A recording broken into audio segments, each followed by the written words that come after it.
अच्छा, एक्सरसाइज 11.1 इसका आज हम कर रहे हैं क्वेश्चन नंबर 2। क्वेश्चन नंबर 2 कहता है construct A triangle with sides 4 centimetre, 5 centimetre and 6 centimetre. ठीक है ना। हमें एक ट्रायंगल बनाना है, इसके साइड होने चाहिए 4 सेंटीमीटर, 5 सेंटीमीटर और 6 सेंटीमीटर। और कहता है सवाल then a triangle similar to it whose sides are, फिर हमें एक और ट्रायंगल बनाना है जो इसके सिमिलर होगा और उसके साइड्स जो है इसके 2/3 साइड्स के बराबर होना चाहिए। मतलब अगर इसका कोई साइड है जो छोटा वाला ट्रायंगल बनेगा उसका साइड इसके 2/3 साइड के बराबर होना चाहिए। ठीक है, मैं फिर से समझा रहा हूं। हमें एक ट्रायंगल को कंस्ट्रक्ट करना है, पहले ओरिजिनल ट्रायंगल को, उसके साइड होने चाहिए एक साइड 4, दूसरा 5 और तीसरा 6 सेंटीमीटर। फिर हमें एक और ट्रायंगल को बनाना है जिसके साइड इस ट्रायंगल ओरिजिनल ट्रायंगल के साइड के 2/3 के बराबर होंगे। ठीक है ना। तो अब हम इस सवाल को कैसे करेंगे? सबसे पहले हमें बच्चों ओरिजिनल ट्रायंगल को बनाना है। ठीक है, तो यहां पे क्या साइड्स है 4, 5 और 6। सबसे पहले बेटर है कि मैं रफ बनाऊंगा। फॉर एग्जांपल मेरा ट्रायंगल ये है, पहले मैं रफ बनाऊंगा, इसका नाम मैं रखता हूं A, इसका नाम B और इसका नाम C। मैं किस साइड से कौन ये रखता हूं उसमें कोई इशू नहीं है। चलिए मान लेते हैं ये मेरा 6 सेंटीमीटर है, ये 5 सेंटीमीटर है और ये मेरा 4 सेंटीमीटर है। तो इसमें सबसे लंबा साइड कौन है? Which is the longest side? BC। सबसे लंबा साइड मैं पहले बनाऊंगा। With the help of ruler हम क्या करेंगे, 6 सेंटीमीटर की एक लाइन को ड्रॉ करेंगे। समझ? इसका मैं नाम रखता हूं BC। इसकी लंबाई जो है 6 सेंटीमीटर। सबसे पहले I will take a line segment is equal to 6 centimetre. बच्चों याद रखो, दो साइड आपको कभी भी रूलर से नहीं बनेंगे। अगर आप मान लेते रूलर ऐसे डालोगे, आपने 5 यहां से कितना है 5 सेंटीमीटर, आपने 5 लिया, ये लंबा होगा या छोटा होगा? आपको नहीं है ना पता ये वो पॉइंट कहां से होगा।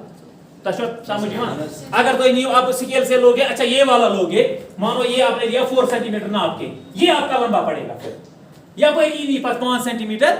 इसलिए आप चाहे छोटा साइड पहले बनाओ या लंबा साइड, लेकिन दो साइड जब ट्रायंगल को बचते हैं वो आपको लाजमी तौर पे बनाना है with the help of compass. आप क्या करोगे, अब आप रूलर से नहीं बनाओगे, रूलर की मदद आपको लेनी है लेकिन उससे ये बनाना नहीं है। जैसे मैं आपको बताऊंगा, चलिए BA कितना मुझे बनाना, ये वाला साइड 4। आपको क्या करना है, आपको कंपास लेना है और रूलर पे नापना है 4 सेंटीमीटर। समझ आई बात?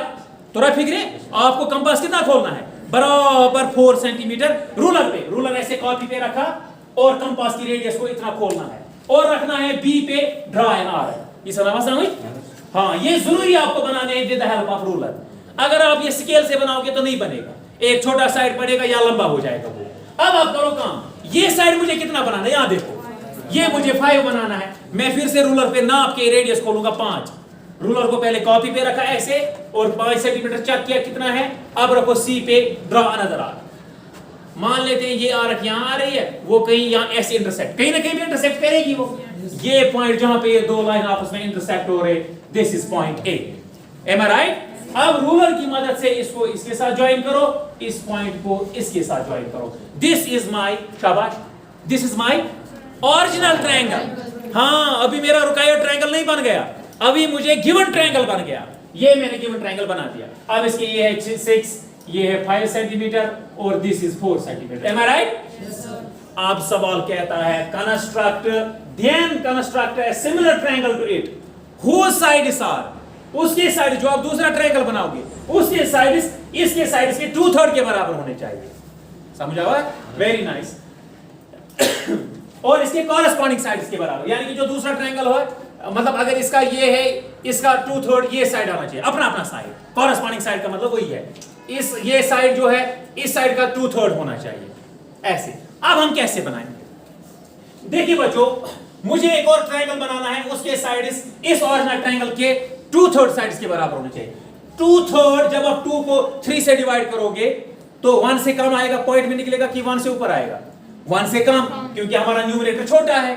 तो 1 से कम जब भी आता है तो ट्रायंगल ओरिजिनल ट्रायंगल के अंदर बनता है। तो याद, ये पॉइंट याद रखो, जब भी अगर मेरा न्यूमरेटर छोटा है और डिनोमिनेटर बड़ा है, जब हम इसको डिवाइड करेंगे तो लेस देन 1 आएगा। लेस देन 1 का मतलब है मेरा ट्रायंगल इस वक्त छोटा, इससे छोटा बनेगा जो ओरिजिनल ट्रायंगल होगा। अगर मेरा न्यूमरेटर बड़ा होगा और डिनोमिनेटर छोटा होगा तो मेरा ट्रायंगल इसके ऊपर बनेगा। इसे जो याद हो। तो मैं क्या करूंगा काम, इसका तरीका क्या है, आपको मैंने कल सिखाया इससे पहले वाले क्वेश्चन में हम एक लाइन को कैसे डिवाइड करते हैं। क्या हमने किया था, ये मानो एक लाइन है, मैंने यहां से एक और रे ड्रॉ कर दी, इसका नाम है BX। ऐसे देखो मैं आपको बताऊंगा दूसरा वाला ट्रायंगल कैसे बनाना है, ओरिजिनल ट्रायंगल को। आसान है, तवज्जो से जो ये आ गया पहला वाला ट्रायंगल सामने, ठीक है। अब जब मैंने ड्रॉ एक रे कर दी, लेकिन ऐसे मुझे इस रे को ड्रॉ करना है कि यहां पे एक्यूट एंगल बनना चाहिए। Acute means less than 90। Acute angle कहां बनना चाहिए, बी के पास, यानी कि एंगल CBX वो मुझे यहां पे एक्यूट बनना चाहिए। Acute means less than 90। नाप के नहीं बनाना, ऐसे डालो, आपको पता चल जाता है 90 तकरीबन इसके सीध में आता है। इससे कम आप कहीं पे भी अपनी रे को ड्रॉ कर सकते हैं। अब आपको बच्चों क्या करना है, अब आपको जो दूसरा वाला ट्रायंगल है वो इसका 2/3 होना चाहिए, उसके साइड्स इसके 2/3 साइड्स के बराबर होने चाहिए। 2/3 का मतलब है इसका बिगर वाला पार्ट कौन है, 2 बड़ा है कि 3 बड़ा है, 3 इज द बिगर। आसान तरीका मैं आपको बोल रहा हूं, आप 3 मार्क कर दो, 3 पॉइंट इस BX पे। हाउ मेनी, 3 मार्क या लोकेट 3 पॉइंट्स ऑन द रे BX सच दैट कि ये तीनों बराबर होने चाहिए, जैसे आपने कल किया था उस क्वेश्चन में। मैं यहां पे रखूंगा, चलो कंपास से भी कर सकते हो और रूलर से भी, यहां पे दोनों से ठीक है। अगर आपने कंपास को ले लिया, एक रेडियस फिक्स कर दो, अब उस रेडियस को चेंज मत करो, ऐसे लाइन और ऐसे लाइन, या 1-1 सेंटीमीटर पे या 2-2 सेंटीमीटर पे। चलो मान लेते हैं मेरा एक पॉइंट ये आ गया, एक पॉइंट ये आ गया, एक पॉइंट ये आ गया, इसका नाम रखता हूं मैं B1, इसका नाम है B2 और इसका नाम है B3। यहां तक क्लियर? अब मैंने क्या किया था, जब मैंने लाइन को डिवाइड किया था, फिर मैंने क्या किया था, लास्ट वाले पॉइंट को यानी कि B3 को मैं C के साथ मिलाऊंगा। यहां तक कोई दिक्कत, कोई प्रॉब्लम नहीं। अब मुझे करना है काम, मुझे इसको 2/3 यानी कि जो मुझे दूसरा ट्रायंगल बनाना है उसके साइड इसके 2/3 के बराबर होने चाहिए। यानी कि अगर इसका साइड 3 हिस्से आ रहा है, उसका वो वाला साइड आना चाहिए 2 ही हिस्से। समझो बात, 2/3 मतलब वही है ना।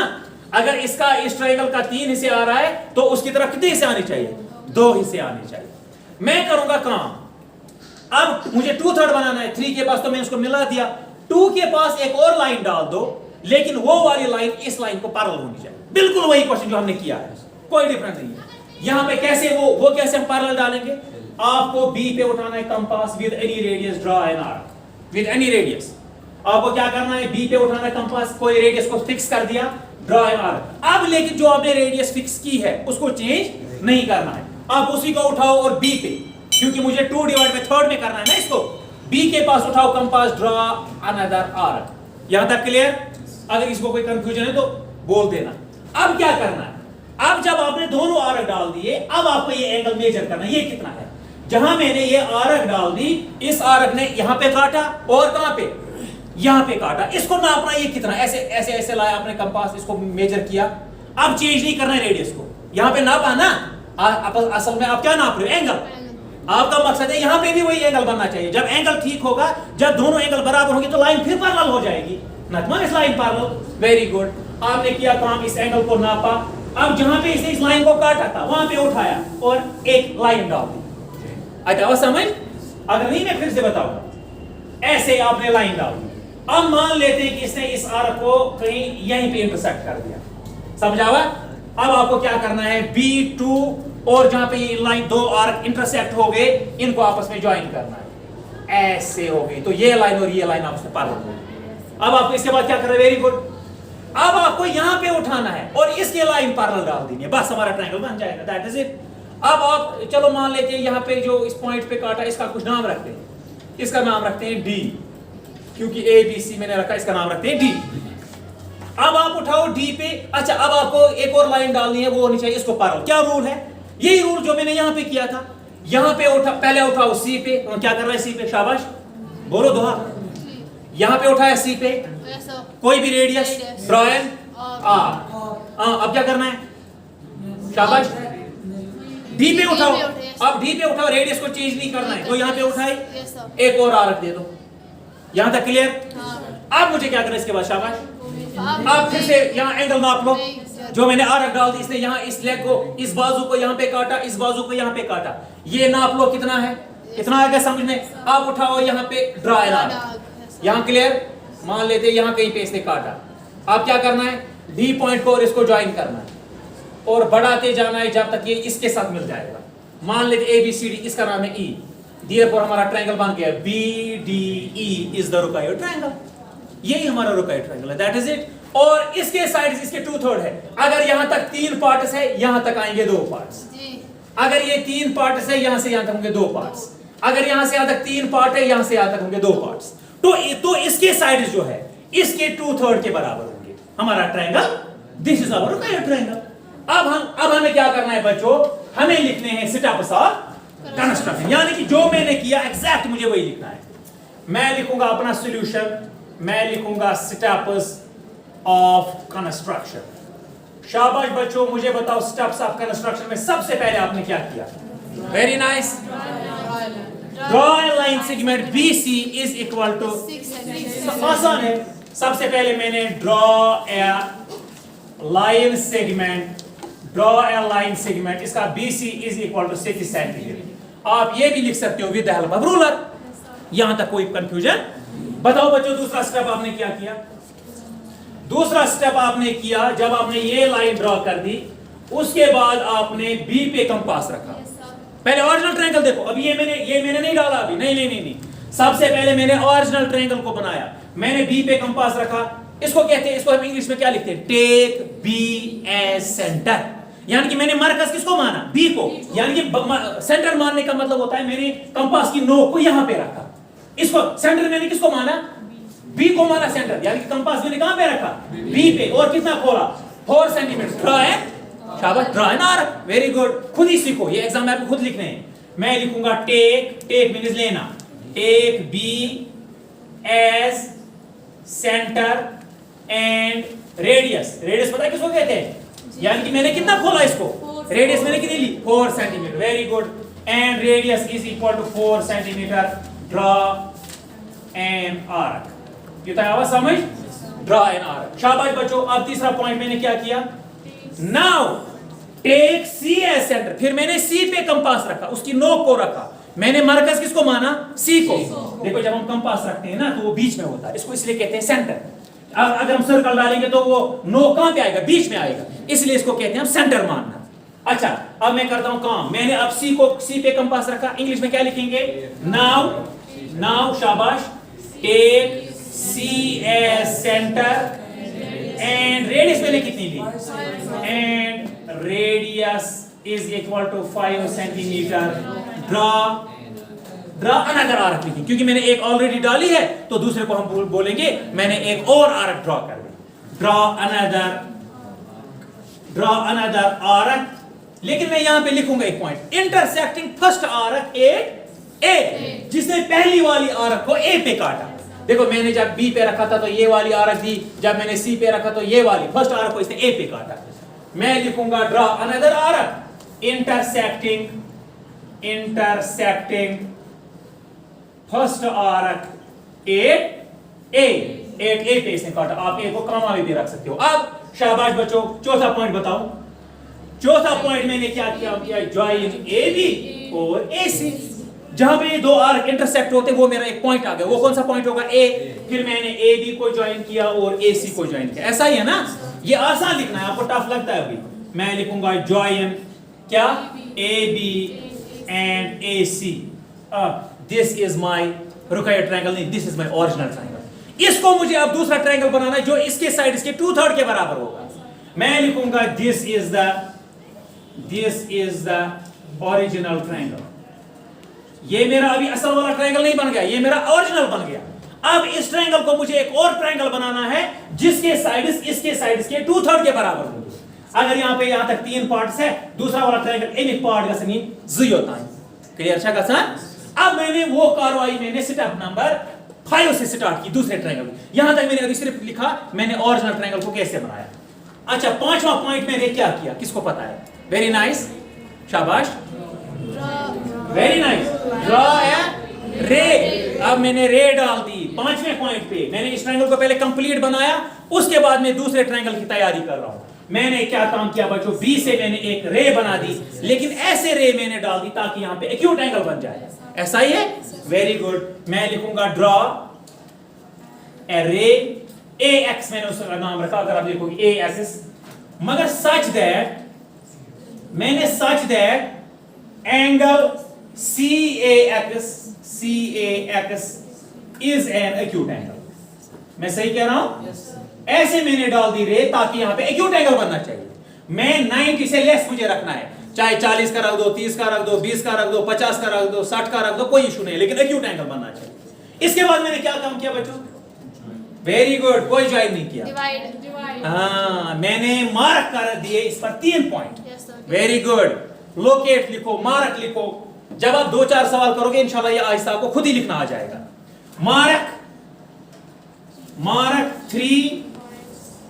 कौन से 3 पॉइंट्स? इसको मुझे 2/3 बनाना है. 2 में 2 बड़ा है कि 3 बड़ा है? 3. जो बड़ा वाला पार्ट है इतने आपको हिस्से करने पड़ते हैं. चाहे ऊपर वाला बड़ा न्यूमरेटर बड़ा होगा या डिनोमिनेटर बड़ा होगा. इतना जो पॉइंट याद, ये नोट करके रखो पॉइंट. चाहे न्यूमरेटर बड़ा होगा उतने पार्ट बनाने हैं, अगर डिनोमिनेटर बड़ा है इतने पार्ट आपको बनाने हैं. इसको बनाना था 2/3 ट्रायंगल. 2 बड़ा है कि 3? मैं इसके 3 पार्ट डाल दूंगा, 3 पॉइंट्स लोकेट कर दूंगा. Mark 3 points. पॉइंट्स को मैंने क्या नाम रखा? B1, B2 and B3 on the रे. किस रे पे मैंने डाल दिए ये? ऑन द रे AX. मगर सच दैट मैंने ऐसे ये पॉइंट डाल दिए such that B1 is equal to, खुद ही बोलो आप, वो बराबर होना चाहिए B1 B2 वो बराबर होना चाहिए B2 B3. यानी कि यहां से यहां तक जितना होगा इतना, यहां से यहां तक इतना, यहां से यहां तक. यही है ना? ऐसे मुझे नहीं डाल दे एक और रखो, 1 सेंटीमीटर गैप, दूसरे को 3, फिर गलत हो जाएगा आपको. शाबाश. फिर अब 7वां पॉइंट आसान है. हाँ, very good. Join, yes, join B3 और C. लास्ट वाले पॉइंट को मैंने C के साथ मिला दिया. Join B3C. 8वां पॉइंट, वेरी गुड. जब मैंने ज्वाइन कर लिया, अब मैंने B2 के पास, क्योंकि मुझे 2/3 डालना है, 2 के पास मैं एक लाइन डाल दूंगा, वो पैरेलल होनी चाहिए B3C को. और कैसे मैंने डाल दी, इतना लंबा नहीं लिखना है, मैंने कंपास रखा इतना लंबा, वो लंबा हो जाएगा. मुझे क्या करना है, मैं लिखूंगा 8B3 comma, draw a line parallel to, वो पैरेलल होनी चाहिए B3C को. मैंने क्या लिखा सिंपली बच्चों? मैंने लिखा 8B2 draw a line parallel to B3C को. वो इस लाइन को पैरेलल होनी चाहिए. मैं लिखूंगा, चलो मान लेते उसने इंटरसेक्ट किया BC को, कहां पे? D पे. Very good. मैं लिखूंगा 8B3 draw a line parallel to B3C intersecting BC, ये B है, BCAD. इसके बाद मैंने क्या किया? D पे एक और लाइन डाल दी. D से मैंने क्या काम किया बच्चों? D से मैंने एक और लाइन ड्रॉ कर दी जो पैरेलल होगी AC को. चलो मान लेते हैं उसने BA को कहां पे काटा? E पे. तो मेरा ये ट्रायंगल बन गया. This is my original triangle. मैं इसको शेड करता हूं. This is my original triangle. ये मेरा रुकायोट ट्रायंगल, नहीं सॉरी, ओरिजिनल नहीं, रुकायोट ट्रायंगल. ये मेरा रुकायोट ट्रायंगल है. इसके साइड इस ट्रायंगल के साइड के 2/3 के बराबर होंगे. मैं लिखूंगा फिर, हाँ, 9वां पॉइंट खुद बताओ बच्चों. 8D, शाबाश, comma, draw a line parallel to, वो किसको पैरेलल होनी चाहिए बच्चों? Very good. नहीं, AC को. वो इस साइड को पैरेलल हो. ये लाइन मैंने डाल दी, ये इस साइड को पैरेलल होनी चाहिए. Draw a line 8D, draw a line parallel to AC intersecting. चलो मान लेते हैं उसने इंटरसेक्ट किया AB को, कहां पे? E पे. Intersecting AB 8E. बस, therefore ट्रायंगल बन गया. अब देखो गौर से, ये वाला मेरा ट्रायंगल बन गया. therefore BDE इज द रुकायत. यही आपको दरकार ट्रायंगल था. therefore बस हो गया मेरा ये काम खत्म. therefore triangle BDE is the रुकायत ट्रायंगल. है ना? ठीक. अब आप देखो इसके जस्टिफिकेशन में, आप देखो जस्टिफिकेशन, इसको जस्टिफाई करना है, लंबा हो जाएगा इतना. फिलहाल मैं आपको यहां तक देखो जस्टिफिकेशन में हम क्या लिखेंगे. मैंने इसको कितने हिस्से किए थे? 3. मैंने कहां पे इसको मिला दिया? जहां पे 2 पार्ट्स थे. अगर देखो अब इस ट्रायंगल को लेंगे, B3 ट्रायंगल को अगर हम लेंगे, इसमें ये लाइन किसको पैरेलल है? इसको. अगर एक ट्रायंगल में हम एक पैरेलल लाइन डालेंगे तो क्या होता है, जो बाकी 2 साइड्स को इंटरसेक्ट करता है इन द सेम रेशियो करता है. अगर मैंने 2 पार्ट इधर है, 1 पार्ट इधर है, यहां पे भी होगा 2 पार्ट इधर और 1 पार्ट इधर. क्यों? क्योंकि this line is parallel to this line. Math कहता है when we draw a line parallel to any side of the triangle, it intersects the other two sides in the same ratio. It divides the other two sides. ये line इसको parallel है, तो इसने किस किस को काटा? इस साइड को काटा और इस साइड को काटा। किस रेशो में? Same ratio. अगर इधर दो पार्ट है, इधर भी दो पार्ट है, इधर एक पार्ट है, ये भी एक पार्ट होगा, तो इसका मतलब है, अच्छा अब देखो ये लाइन किसको पैरेलल है? इसको। अच्छा ये किस ट्रायंगल में? आप ले लो इस ट्रायंगल को A B C, this line is parallel to this line. अगर ये पैरेलल है इस साइड को, इसके अलावा कौन दो साइड और बचते हैं? इस साइड को आप छोड़ो, जिसको ये पैरेलल है ना, जिस साइड को ये लाइन पैरेलल है उसको छोड़ो, इसके अलावा दो साइड और बचते हैं, ये साइड और ये साइड। अब मैं कहता अगर ये लाइन इस साइड को पैरेलल है जो मैंने छुपाया है यहाँ पे, तब जो बाकी दो साइड रहते हैं इनको ये लाइन डिवाइड करती है इन द सेम रेशियो। इस अच्छा इधर मैंने किस रेशियो में डिवाइड किया था इसको? 2/3। इधर 2 पार्ट है, ये टोटल 3 है, तो इसको भी इसने फिर डिवाइड किया होगा 2:3 में, क्योंकि ये लाइन इसको पैरेलल है, तो ये इसकी जस्टिफिकेशन है। ठीक है, तो ठीक है, इधर तक आ गया समझ?